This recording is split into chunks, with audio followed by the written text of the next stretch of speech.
Hello everyone and welcome again to another interesting session on reading comprehension. आज का जो हम टॉपिक करेंगे वो काफ़ी रिलेटेबल है, काफ़ी बार हमने सुना हुआ है and it is something that we see around almost in our daily life. It is a very I would say trivial yet a very significant kind of a concept that is related to microeconomics. अब है क्या? Let us read about it.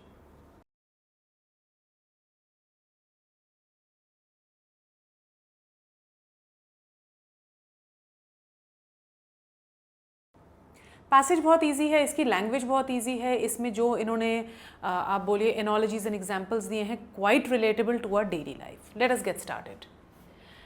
Microeconomics studies how millions of consumers choose what goods and services to buy, how producers make decisions to meet these demands, and how the two sides interact. So basically we are talking about a close interaction and a close, you can say how the effects are basically taking place.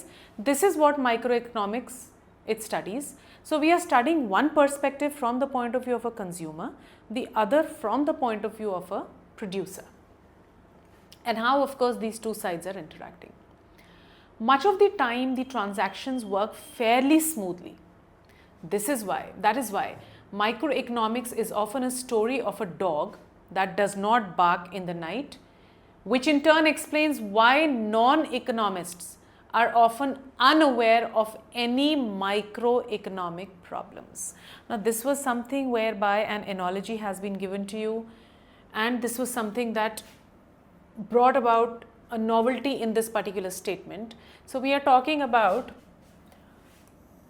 much of the time the transactions are working fairly smoothly, and that is precisely why the people who are not from the field of economics don't even assume or think about the fact that there can be certain problems related to microeconomics, because this has been ideally or metaphorically referred to here as a dog that does not bark in the night.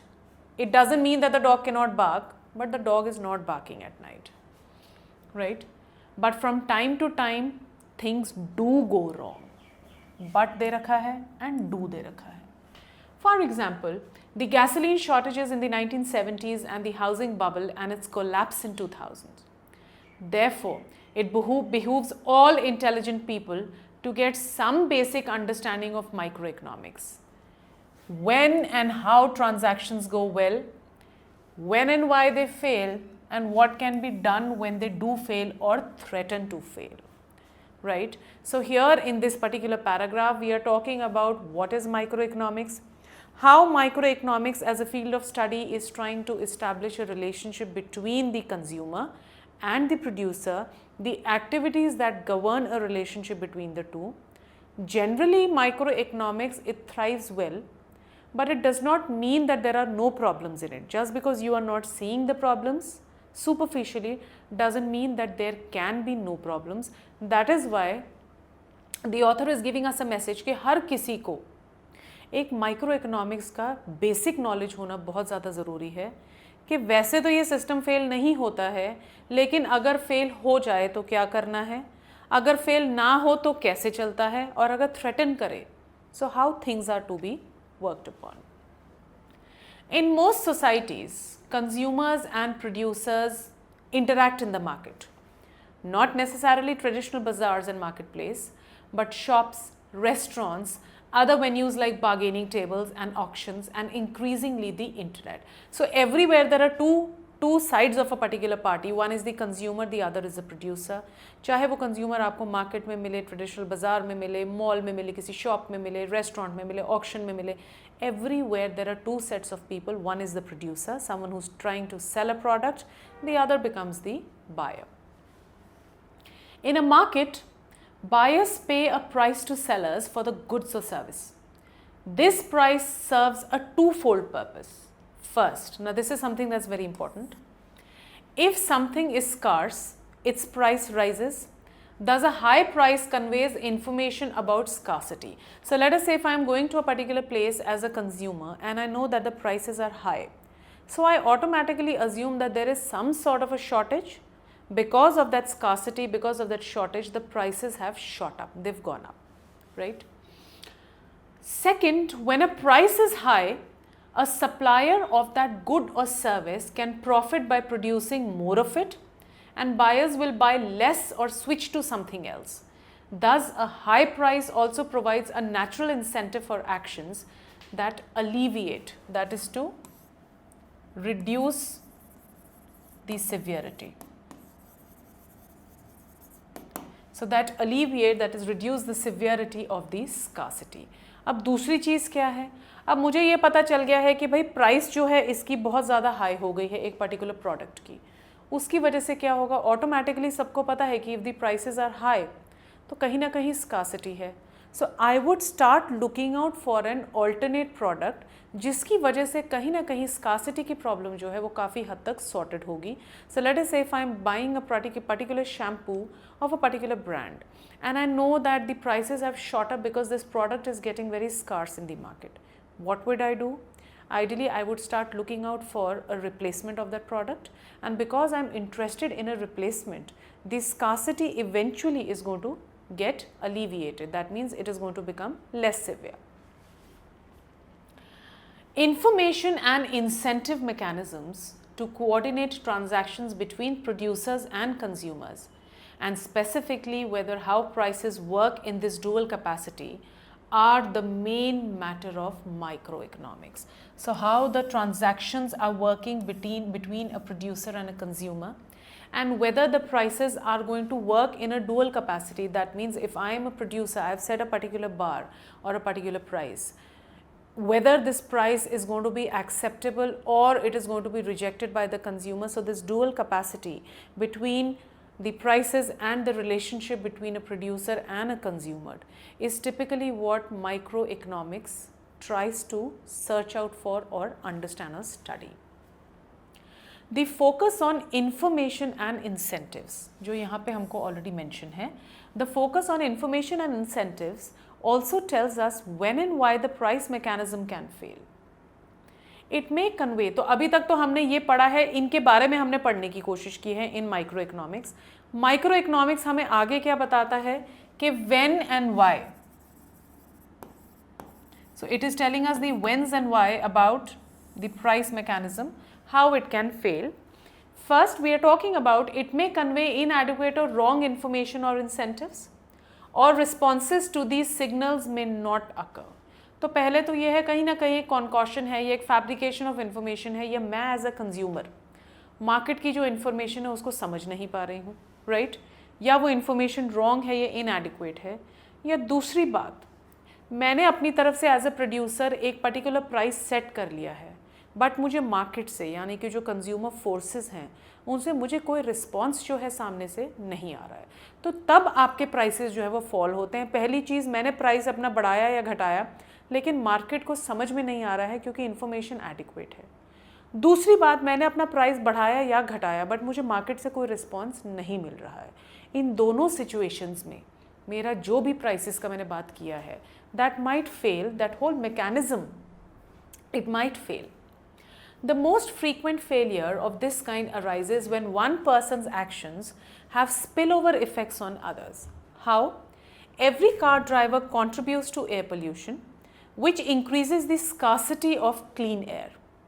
But there is no market or price for clean air, so no one gets a signal of that scarcity and no one has a profit incentive to alleviate it. Again, to reduce it, किसी के पास कोई incentive नहीं है.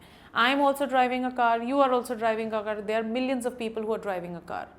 And all of us have the potential to contribute to the air pollution or to the dirt in the air. None of us are incentivized for the fact that if we stop contributing, we might actually make room for clean or fresh air. तो mix signal है ना, मुझे पता ही नहीं है कि अगर मैं कम पोल्यूशन करूँगी या मेरा कंट्रीब्यूशन टू पोल्यूशन जो है कम है, स्कार्सिटी ऑफ क्लीन एयर जो है वो काफ़ी ज़्यादा इम्प्रूव हो जाएगी अगर हम सब जो है धीरे धीरे अपना contribution to the clean air to the pollution कम करें तो हमारे को क्लीन एयर ज़्यादा मिलेगी. मुझे ये कॉन्सेप्ट पता ही नहीं है, एंड क्योंकि मुझे नहीं पता है, I have no incentive of working towards this particular concept. The price mechanism can also fail if responses to its signals are suppressed. तो अब इस पर्टिकुलर चीज़ को हमने आगे जो है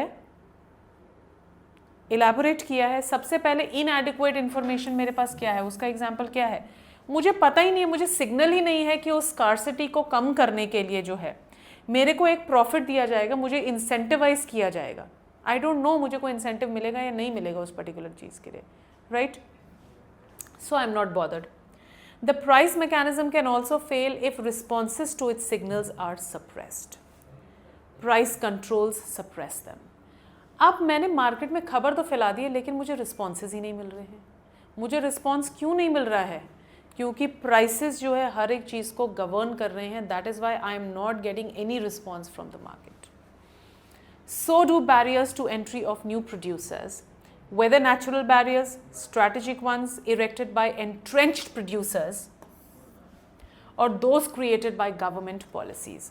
So basically दूसरा कारण क्या है कि जो भी सिग्नल्स हैं, मैंने सिग्नल दे दिया मार्केट में कि मैं एक नया प्रोडक्ट जो है लॉन्च करने वाली हूँ और मेरा ये पर्टिकुलर प्रोडक्ट जो है XYZ प्रोडक्ट को जो है कंपटीशन देगा, but I find no buyers, there are no people who are showing any sort of an interest in my product. Why is it so?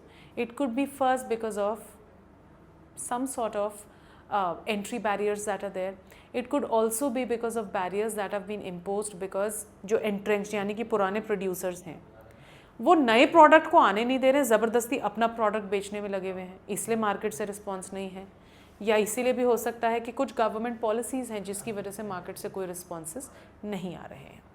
Further, existing producers can conspire to preserve some scarcity so as to drive up the price for their own greater profit. अब मैंने कोई product का जो है shortage market में दे दिया कि इसी प्रोडक्ट को जब मैं रीलॉन्च करूँगी मार्केट में, I can ask for a higher price. क्यों? क्योंकि तब तक लोगों के बीच में उस चीज़ की डिमांड बढ़ जाएगी. यहाँ पे मैंने उस चीज़ की स्कार्सिटी प्रोवाइड कर दी है, तो ऑब्वियसली जब मैं उस प्रोडक्ट को रीलॉन्च करूँगी मार्केट में, तो कहीं ना कहीं जितने भी consumers who were waiting for that particular product, they will get a chance to buy that product, right? In socialist countries, socialist country कौन होती है? Which is governed by a few, and who are the ones, and those few people are the ones who are running all the industries and the economy of the place. In socialist countries where production and supply are in the hands of the state, its functionaries have little to gain personally by satisfying consumers and suffer few penalties by neglecting them. This was very important. So when you are talking about the socialist countries, जहाँ पे production and supply किसके हाथ में है? State के हाथ में है. कितना produce करना है, कितना supply करना है, right? Its functionaries have little to gain personally by satisfying consumers and suffer few penalties by neglecting them. अब क्योंकि स्टेट हर एक चीज़ को कर रहा है, तो स्टेट के पास कोई इंसेंटिव नहीं है. स्टेट ने ही प्रोड्यूस करना है, स्टेट ने ही उस चीज़ को डिस्पेंस ऑफ करना है, right? So I as a state have no motivation कि कोई मेरे प्रोडक्ट से खुश है या कोई मेरे प्रोडक्ट से दुखी है, क्योंकि there is no competition of brands और producers. Who is the product और who is the producer, who is the one who is managing everything? It is the state. Without markets, the functionaries even lack good information about scarcity. That is why those systems have chronic shortages and poor supply. अब क्योंकि कोई market तो है नहीं जहाँ पे कोई एक प्रोड्यूसर है या कोई एक बायर है, एक सेलर है, everything is being managed by the state. The state is providing the people with everything. तो उसकी वजह से क्या है, सबसे बिगेस्ट उनका लेकुना या बोलिए ड्रॉबैक क्या है? उनका सबसे बड़ा ड्रॉबैक ये है कि हमेशा आपकी क्वालिटी कॉम्प्रोमाइज़ होती है एंड कहीं ना कहीं शॉर्टेजेस जो हैं वो होते ही होते हैं, right? A different kind of market failure arises from a moral and ethical perspective. तो कहीं ना कहीं सबसे पहले हमने प्राइस मैकेनिज्म की बात की है, फिर हमने सोशलिस्ट कंट्रीज़ के बारे में बात की है, फिर हम एक न्यू डायमेंशन ऐड कर रहे हैं कि जब भी आपका एक मॉरल एंड एथिकल पर्सपेक्टिव आता है, उससे भी कहीं ना कहीं मार्केट फेलियर होने के बहुत चांसेस हैं. The signals and incentives of price mechanism are ineffective if would-be buyers don't have the purchasing power to back up their desire. I have a desire to, let us say, buy an expensive product which is probably let us say an expensive watch. I want to buy it. The watch is there in the market, but I have no money to buy it, right? तो producer ने तो produce कर दिया, but consumer की उतनी क्षमता ही नहीं है. उसका डिज़ायर ज़रूर है, लेकिन उसके पास इतना पैसा नहीं है कि वो उस पर्टिकुलर प्रोडक्ट को बाय करे. तो ये फैक्टर भी जो है आपके मार्केट मैकेनिज्म को बहुत ज़्यादा इन्फ्लुएंस करता है. In Simple Simon, that is the nursery rhyme, the pieman said to Simple Simon, Show me first your penny. And Simon had to reply, indeed, I have not any. So now Simon wants to buy the pie, but he has no money. So of course the desire becomes ineffectual because the means to achieve that particular desire is not there, right? This is a trivial example, but we may legitimately regard some wants such as health and education as meritorious or basic human rights, regardless of a person's private ability to pay for them. Deciding and implementing policies to fulfill such wants become an issue in political economy. Now he is trying to say a very important point. चलिए ये तो बहुत छोटा example है Simon का and एक पाई man का, but real life में अगर हम एक चीज़ के बारे में बात करें, किसके बारे में, if we are talking about health and education, ये एक मेरिटोरियस चीज़ है, ये हर कोई जो है इस चीज़ को डिज़र्व करता है, ये उसकी एक वांट है, राइट एंड ये चीज़ जो है आपको चाहे अगले की क्षमता हो खरीदने की या ना हो, this is something that should be provided to one and all because it is a want, it is not a desire. But somehow, if you think about all these things, if you implement some sort of policies related to the same, they might become an issue in the political economy. So he's closing the passage by talking about the fact that there are certain things that need not require the intervention of buying and selling, because these are the things that a person should naturally be getting from a particular society. But if you think about implementing certain things like education and basic health to one and all, it might bring about a new dimension of political economy. So how microeconomics as a particular topic जिसके बारे में हमने transaction से related buying and selling से incentivization and signals के बारे में बात किया है, we are also talking about how there are certain mechanisms that govern the market and how microeconomics can help you study more about them. This is what the whole of the passage was all about. I hope the passage was clear to all of you. There was no rocket science in understanding a passage like this, because even if you know nothing about microeconomics, the examples were so easy and so I would say mundane in terms of that one could actually affiliate and relate to those examples कि पूरे passage को gauge करना और समझना जो है difficult नहीं था. Now let us come to the questions. First question says, in this passage the author is trying to. अब अगर हम पूरे पैसेज का देखें, ऑथर हमें बोलने की कोशिश क्या कर रहा है. This is again a rephrasal of the question कि ये पैसेज में ऑथर का मेजर इंटेंट क्या है, या मेन आइडिया क्या है ऑथर का ये पैसेज लिखने के लिए, या सेंट्रल आइडिया क्या है. अब ए बोलता है provide a basic understanding of economic transactions and concepts. हम इकोनॉमिक ट्रांजैक्शन एंड कॉन्सेप्ट की बात नहीं कर रहे हैं, इकोनॉमिक्स के एक कॉन्सेप्ट के बारे में हम बात कर रहे हैं, राइट. सो ये तो नहीं हो सकता. Then second is providing suggestions for preventing economic transactions. He is not giving us any sort of a suggestions. Explain price mechanisms in micro economics and reasons for their failure. हमारे को first paragraph के and में बोला हुआ है कि कुछ आपको एक बेसिक अंडरस्टैंडिंग होनी चाहिए माइक्रो इकोनॉमिक्स की, कि आपके ट्रांजैक्शंस कैसे बढ़िया जाती हैं, कब फेल होती हैं, and what can be done when they fail. And then we are somewhere talking about the market, we are talking about the pricing, we are talking about the incentives, we are talking somewhere about why and when the price mechanism can fail. वो सारी चीज़ें आगे आपको बता रखी हैं. Categorize the different types of price mechanism failures. There is no categorization that he has done. He has just given us plausible reasons कि आपका plausible reason क्या हो सकते हैं कि आपका price control जो है वो गलत है, barriers हैं, strategic planning आपकी अच्छी नहीं है, जो entrenched आपके producers हैं वो कोई competition नहीं देना चाहते, जो आपके पुराने producers हैं वो जानबूझ के prices बढ़ा देते हैं, कुछ आपकी socialist countries हैं, right, जिनके हाथ में total govern and control होता है. तो ये basic factors हैं जिसको उसने elaborately नहीं discuss किया है. So this is again totally out of scope. So the correct answer that makes sense is option number 3. Explain price mechanisms in microeconomics and reasons for their failure. What does the author mean by the phrase, a story of the dog that does not bark in the night? Now in the first paragraph we have been told in the second line, much of the time the transactions work fairly smoothly, much of the time. That is why microeconomics is often a story of the dog that does not bark in the night, which in turn explains why non-economists are often unaware of any microeconomic problems. Right? क्योंकि उसका शोर नहीं बनाया जाता है, इसीलिए आधे लोगों को पता ही नहीं है कि माइक्रो इकोनॉमिक्स में भी प्रॉब्लम है. A situation in where everything goes exactly as it is expected. ऐसा कुछ नहीं है, क्योंकि यहाँ पे बोला है much of the time it works fairly smoothly, and that is why it is often a story of the dog that does not bark in the night, which in turn explains why non-economists are often unaware of any microeconomic problems. तो यानी कि problems तो हैं, ऐसा नहीं है कि problems नहीं हैं. अ situation in which things go unexpectedly wrong. अब उसमें ये भी नहीं बोला है कि अनएक्सपेक्टेडली सिचुएशन जो है वो एकदम टर्न हो जाती है. हाँ, ये बोला है कि time to time things do go wrong, but ऐसा नहीं है कि अनएक्सपेक्टेडली जो है वो एकदम फ्लिप हो जाती है. राइट? तो ये भी नहीं है. A situation in which things could have gone wrong but don't. This makes some sort of a sense, क्योंकि यहाँ पे क्या बोला है, मेजरली वो फेयरली स्मूथली चलता है. राइट? एंड कई बारी जो है नॉन इकोनॉमिस्ट को पता ही नहीं होता है कि प्रॉब्लम चल रही है, they are unaware, but from time to time things do go wrong. For example whatever XYZ, therefore it behooves all intelligent people to get some basic understanding of microeconomics.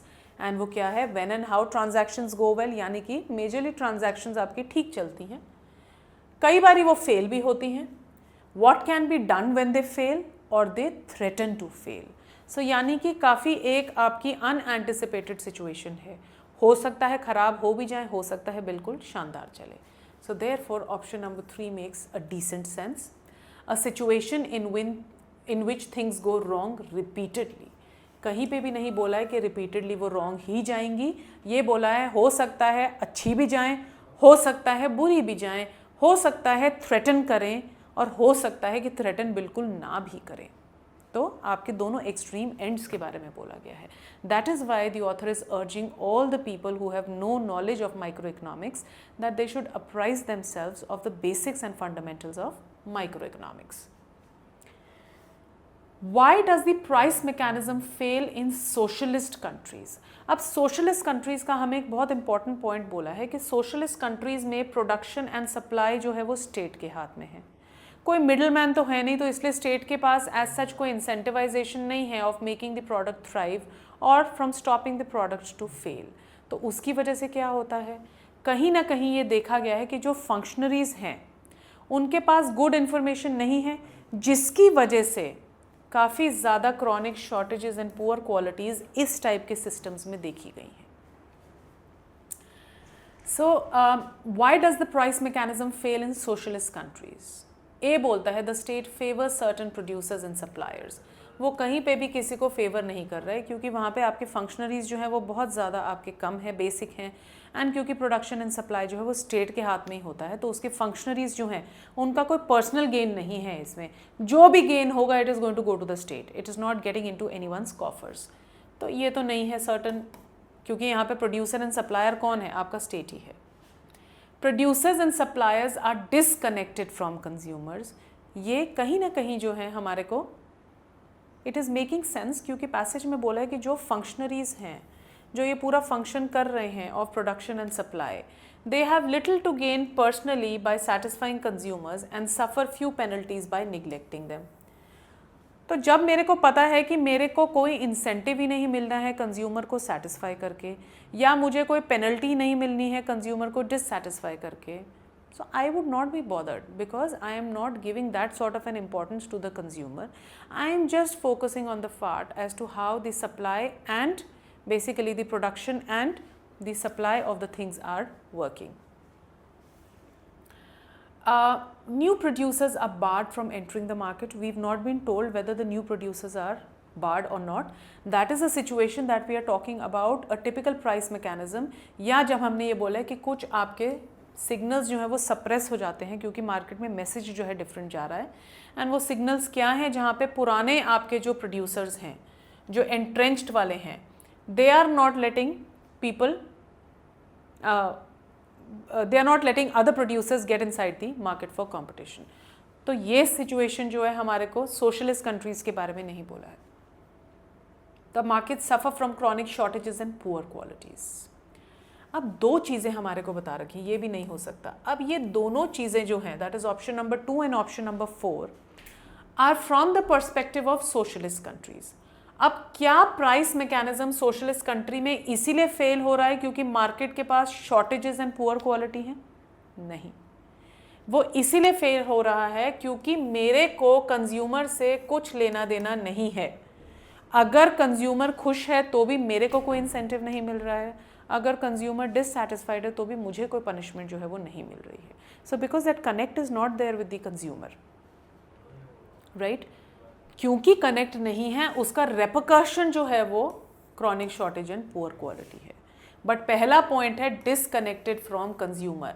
So this becomes the major information, and इस major information का जो एक सब part आप बोलो, यानी कि एक सबऑर्डिनेट इन्फॉर्मेशन, या अगर हम इसको ये बोलें कि ये हमारा कॉज है, ये हमारा इफ़ेक्ट है, क्योंकि हम अपने कंज्यूमर के साथ कनेक्टेड नहीं हैं, उस वजह से हमें पता ही नहीं चलता प्रोडक्ट कैसा है कैसा नहीं है, शॉर्टेज है नहीं है, स्कार्सिटी है नहीं है, एंड उसकी वजह से हमारी शॉर्टेजेस एंड पुअर क्वालिटी होती है.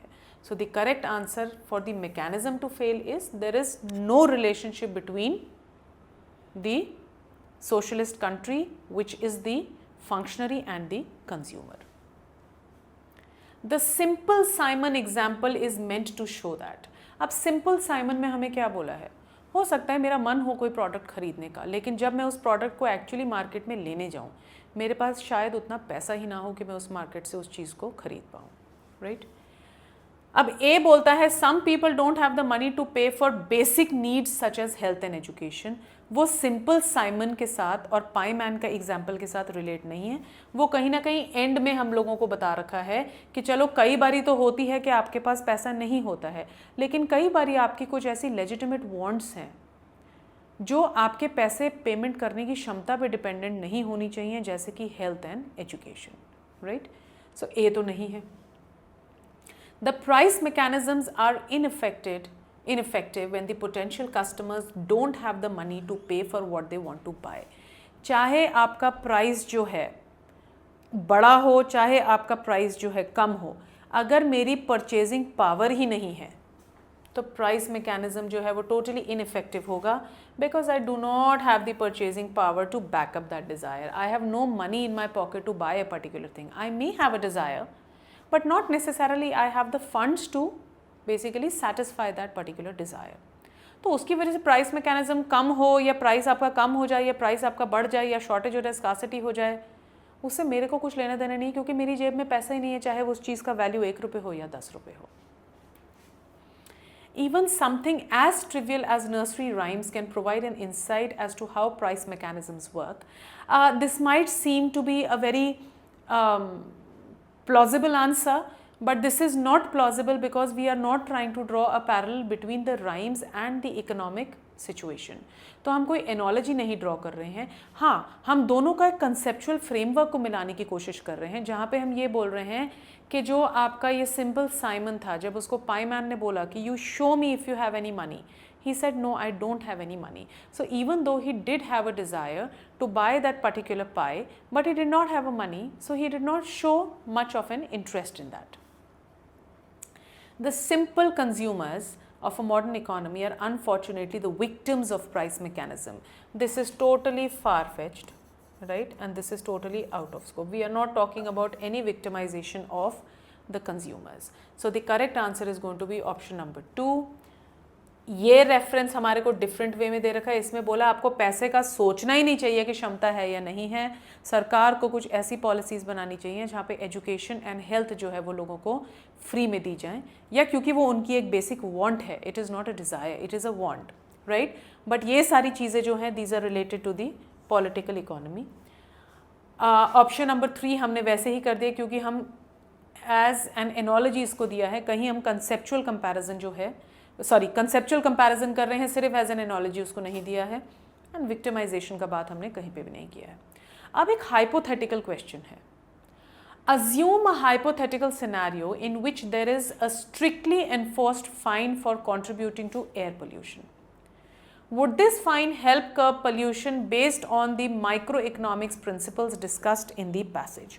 अब माइक्रोइकोनॉमिक्स प्रिंसिपल का जो हमें पोल्यूशन का बताया था उसमें क्या बोला था, उसमें हमारे को एक सिग्नल की बात की थी, इंसेंटिवाइजेशन की बात की थी। मुझे किसी ने बोला ही नहीं है कि क्योंकि मैं एयर को पोल्यूट कर रही हूँ अपनी गाड़ी से तो मेरे को उस चीज़ का कहीं ना कहीं हर्जाना भरना पड़ेगा या जुर्माना भरना पड़ेगा। तो मैं कर ही जा रही हूँ, I am driving as many cars as I want and I am continuously polluting the environment, polluting the air, and I'm just not bothered whether there is any more cleaner air to breathe or not because nobody has apprised me of that fact.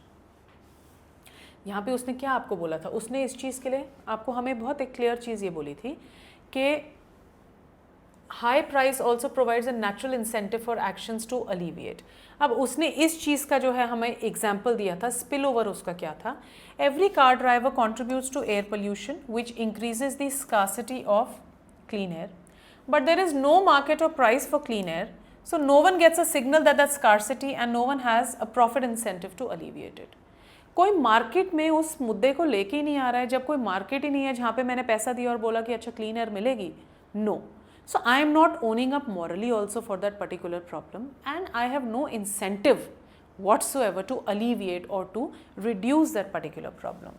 तो अब हम imagine कर रहे हैं एक ऐसी market है, एक ऐसी सिचुएशन है, एक ऐसी सिनेरियो है जहाँ पे कहीं ना कहीं आपका जितना कंट्रीब्यूशन होगा टू एयर पोल्यूशन आपको एक फ़ाइन इम्पोज किया जाएगा based on micro economics. Do you think that this imposition of fine would bring down the pollution? A says yes as it would effectively put a price on clean air. तो एक market situation provide हो जाएगी।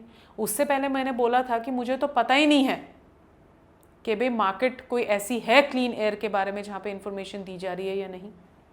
No, as it would make clean air scarcer. Scarcer कैसे होगा? अगर मैं fine दे रही हूँ तो मेरे को इंसेंटिवाइजेशन पता है उसको अलीविएट करने के लिए, यानी कि उसकी स्कार्सिटी को कम करने के लिए। Yes or no, depending on how high fine is. We are not talking about the fact as to what is going to be the price of it. What are we talking about it? That there is some sort of a signal that has been given in the market, and what is that signal? That you would be imposed a fine every time you pollute the air. This scenario is beyond the scope of microeconomics. This is again far-fetched. क्यों फारफेच्ड है? क्योंकि micro economics तो बोलती है कि जिस चीज़ की आपको एक मार्केट होगा तो आपको कहीं ना कहीं इंसेंटिवाइजेशन एंड सिग्नल जो है प्रोवाइड किया जाएगा। तो अगर क्लीन एयर की भी एक मार्केट हो तो इंसेंटिवाइजेशन क्या है? If you keep the air clean you will not be imposed with any XYZ amount of fine. If you're polluting the air, so there is a particular amount that you would have to pay as an imposition for pollution of the air. So definitely this would effectively put a price on clean air. So the correct answer is going to be option number A. Now questions like question 5 are often given in such passages whereby you are trying, you get an analogous kind of a question जहाँ पे आपको situation change कर दी गई होती है लेकिन concept जो है वो आपके वही कॉन्सेप्ट रहता है जो कि आपको इकोनॉमिक्स का या किसी और सिचुएशन का रिलेटेड दिया गया है। जनरली ये इकोनॉमिक्स एंड साइकोलॉजी पैसेजेस में देखा गया है कि एनालोगस क्वेश्चंस जो हैं काफ़ी बार दिए जाते हैं। So I hope the passage was clear and it was also clear कि आपने इस टाइप के पैसेजेस को कितने ईजिली हम कर सकते हैं, कितने आराम से हम इससे को रिलेट कर पाते हैं, क्योंकि हमारी डेली लाइफ का जो है एक फंक्शन है। सफाइस टू से कि अगर एक पैसेज हमें फ़िलॉसफी का दिया गया है, दूसरा पैसेज हमारे को इकोनॉमिक्स का दिया गया है, तो हमें सबसे पहले जो है इकोनॉमिक्स वाले पैसेज को ट्राई करना चाहिए क्योंकि वो फैक्चुअल है एंड उसकी सिचुएशन कहीं ना कहीं रिलेटेबल है।